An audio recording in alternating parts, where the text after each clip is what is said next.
നല്ല തൂക്കമുള്ള അടക്കകൾ. ഇത് കൊട്ടടക്കി ആക്കുന്നുണ്ടെങ്കിൽ ഏകദേശം 100 അടക്ക മതി 1 കിലോ അടക്ക കൊട്ടടക്കി ആവാൻ വേണ്ടിയിട്ട്.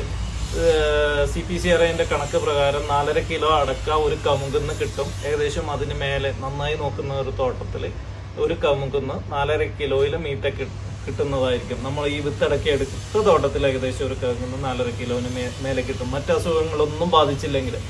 അപ്പോൾ ശതമംഗളേത് 18 മുതൽ 20 അടക്ക ഉണ്ടെങ്കിൽ നമുക്ക് 1 കിലോ പഴുത്തടക്ക തൂക്കത്തിൽ കിട്ടും. അപ്പോൾ പിന്നെ ഏകദേശം നമ്മൾ വിത്തടക്കി എടുക്കുമ്പോൾ ഞാൻ പറഞ്ഞിരുന്നു ഒരു 40 മുതൽ 60 ഗ്രാം വരെ ഒരടക്കയുടെ വെയിറ്റ് ഉണ്ടാവും എന്നുള്ളത്. ഞാനൊന്ന് നിങ്ങൾക്ക് അത് തൂക്കി കാണിക്കാം.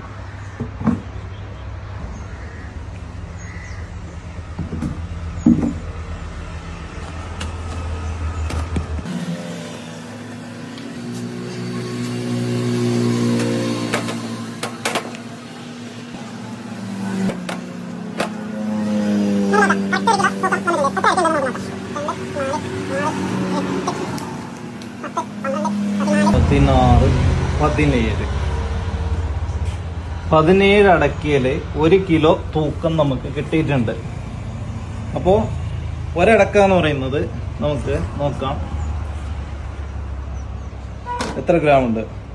ഈ അടക്ക 70 ഗ്രാം വന്നിട്ടുണ്ട്, 60 ഗ്രാം വന്നിട്ടുണ്ട്, 50 ഗ്രാം വന്നിട്ടുണ്ട്. അപ്പൊ നമുക്ക് ആവറേജ് എടുക്കുകയാണെങ്കിൽ 50 ഗ്രാം എല്ലാ അടക്കയും ഏകദേശം 50 ഗ്രാം അടക്ക വന്നിട്ടുണ്ടാവും. പിന്നെ മറ്റൊന്ന് ഞാൻ ഇതൊന്ന് കൊത്തി നോക്കാം. നമുക്ക് ഒരു വലിയ അടക്കയും ഒരു ചെറിയ അടക്കയാണ് ഞാൻ കൊത്തി നോക്കുന്നത്. ഇത് വലിയ അടക്കയാണ്, ഏകദേശം 50 ഗ്രാം വന്നിട്ടുണ്ട്. ഇത് അതില് ചെറിയ അടക്കയാണ്, വെറും 20 ഗ്രാമേ ആ അടക്ക വന്നിട്ടുള്ളൂ. അപ്പൊ നമുക്ക് അതിന്റെ കാമ്പ് ഒന്ന് പരിശോധിച്ച് നോക്കാം. ഈ ചെറിയ അടക്കേന്റെ കാമ്പാണ് ഞാൻ പരിശോധിക്കുന്നത്.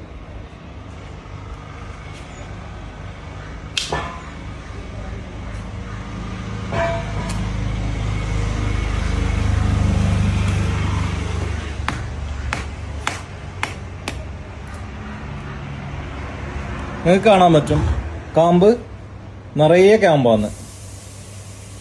മുളക്കണ്ട അതിന്റെ ബീജം കൂടി ഇതിന്റെ അകത്ത് നമുക്ക് വ്യക്തമായിട്ട് കാണാൻ പറ്റും. ഇനി വലിയ അടക്കം ഒന്ന് നമുക്ക് കൊത്തി നോക്കാം.